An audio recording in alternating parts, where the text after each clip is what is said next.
This morning I drew another card, and this card came out, and it's called SCORE. And usually SCORE means keeping track of something. And to me, probably the most important thing to keep score on is your finances.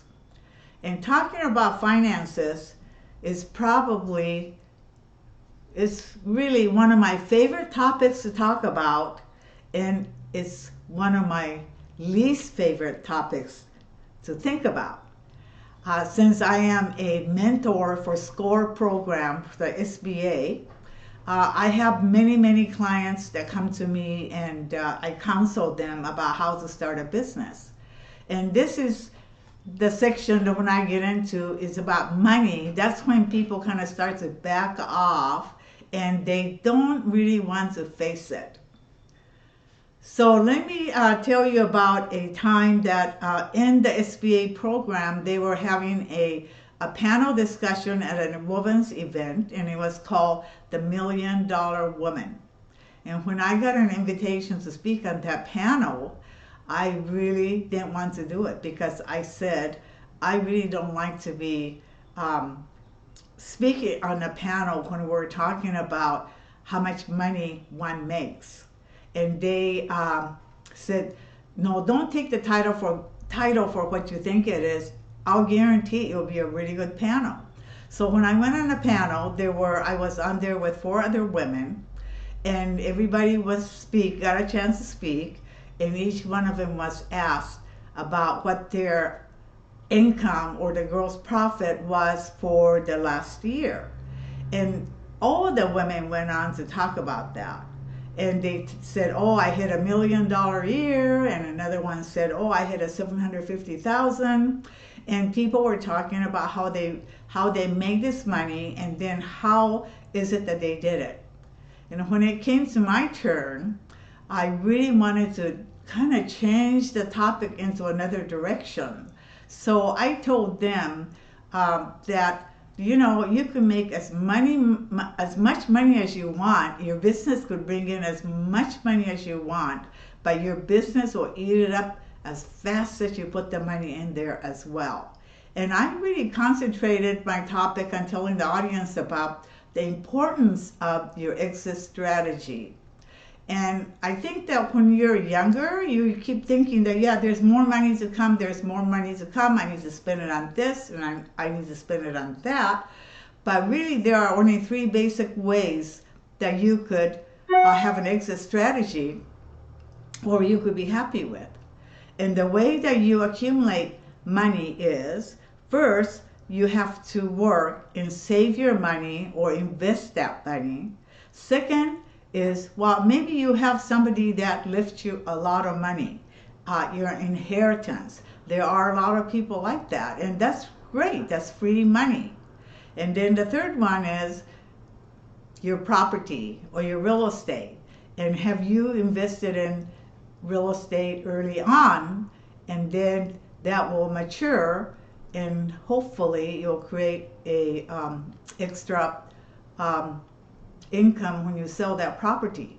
So there are pretty much 3 ways, and I'm no one to be talking about finance. I don't think that I'm really that good at it, but the only thing I could say is that I've sustained a business for the last 40 years, and we have gone through lots of ups and downs, and especially like the one that we're going through right now. It's probably about the 3rd time that I went through something like this. So I think that I probably could handle this a lot calmer than somebody who hasn't done it before. So, I always tell my clients, the first thing you do is you have to take a inventory of your expenditures, because obviously you have no money coming in now. So the thing to do is take a look at and review everything. And I really believe that in our personal lives too. This is a really good time to look at your monthly expenses and review everything. Review your insurance. Review how you have been spending money, and where can you cut out, and really try to keep the most important things on your budget sheet, but really try to cut out the fat. And this kind of review is, something that we should be doing, because once you do it, you might not even like what you see, but I'll guarantee you that you will feel so much better knowing where you are.